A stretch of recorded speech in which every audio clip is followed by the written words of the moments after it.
आज जो है कल्याण कोट परिसर में हर साल पिछले 4-5 सालों से जो बार काउंसिल के अध्यक्ष जगताप साहब जी हैं, वो हमेशा सफाई का कार्य हो, वृक्षारोपण का कार्य हो और जो है मेडिकल कैंप हो, कोई भी सेवा का उपक्रम होता है तो हम लोग को उसमें जो है समय देते हैं, हम लोग को सूचना देते हैं। तो बहुत नसीब की बात है कि आज हम लोगों को एक बार फिर से सुबह से बहुत भारी बारिश है, इस भारी बारिश में भी सुबह वारकरी समाज के साथ और हम सभी स्वच्छ भारत अभियान की टीम के लोगों ने मिलकर पहले सुबह आकर यहाँ पर बहुत ही अच्छे ढंग से गड्ढा बनाया है।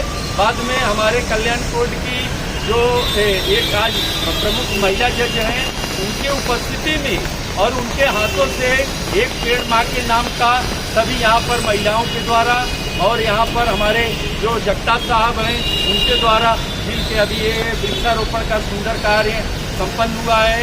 आप सबसे भी निवेदन है, पर्यावरण की रक्षा कीजिए और अपने घर परिवार के नाम पे, अपने किसी बुजुर्ग के नाम पे, अपने आने वाली पीढ़ी के नाम पे इस पर्यावरण की रक्षा के लिए एक पेड़ माँ के नाम जरूर लगाइए। बहुत बहुत धन्यवाद। सर तुम्ही बोला सर। नमस्कार। नेहमीप्रमाणे म्हणजे मागच्या कोरोना काळापासून वारकरी संप्रदायाची आमची काही मंडळी आणि स्वच्छ भारत अभियानाचे कल्याणचे प्रमुख शुक्ला साहेब आम्ही एकत्रितपणे इथं उपक्रम राबवत आहोत।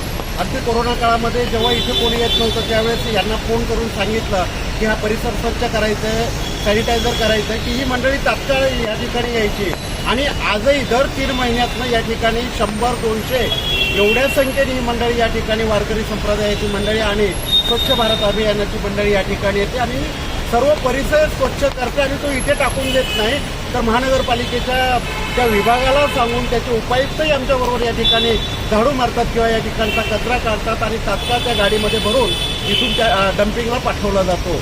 आणि खरोखर एक यांचं मला कौतुक वाटतं या मंडळींचं की यांना फक्त काल संध्याकाळी फोन केला होता आणि सांगितलं होतं उद्या झाडं लावायचे, तर झाडं माझ्याकडे अवेलेबल नाही आहेत आणि झाडांची व्यवस्था तुम्हाला करायची आहे। आणि रात्री 10:30-11 वाजता शुक्ला साहेबांचा फोन आला आणि ते बोलले साहब जी कितने बजे पौधे लगाने के, खड्डे कितने बजे खोदने के। आणि मी त्यांना सांगितलं की आपण उद्या बघू।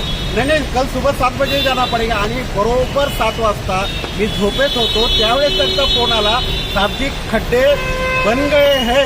म्हणजे एवढे वेळेवर दक्ष राहणारी मंडळी ही आहे आणि खरोखर साहेब तुमचं कौतुक, तुमचं अभिनंदन। आणि तुमच्यामुळे ही संधी आम्हाला मिळते। गेल्या वेळेस 35 झाडं लावलेली आहेत, त्या 35 पैकी जवळजवळ 30 झाडं जगलेली आहेत, या आजूबाजूला त्या आपल्याला दिसत आहेत आणि याचं श्रेय यांना जातं। आणि आमच्या कल्याण जिल्हा न्यायालयाचे जे कोणी न्यायाधीश मंडळी आहेत व ही न्यायाधीश मंडळी स्वतः यामध्ये निर्विघ्न सहभाग घेते। आज प्रमुख आमच्या जिल्हा न्यायाधीश सय्यद मॅडम यांच्या हस्ते आपण आंब्याचं झाड लावलेले, अजून 2-3 झाडं लावलेले आहेत आणि लवकरच ही झाडं मोठी होतील अशी अपेक्षा ठेवतो। आणि नुकती झाडं लावून आपण सोडून देत नाही, तर शुक्ला साहेब 1-2 महिन्यात इथे फेरी मारतात, झाडं कशी आहेत काय आहे ती बघतात आणि त्याला काही खाद्य टाकायचं असेल तेही स्वतःहून आणून टाकतात। अशा प्रकारे या ठिकाणी वृक्षारोपणाचा कार्यक्रम दरवर्षीप्रमाणे झालेला आहे। पाऊस चालू आहे तरी सुद्धा कार्यक्रम घेतलेला आहे। धन्यवाद।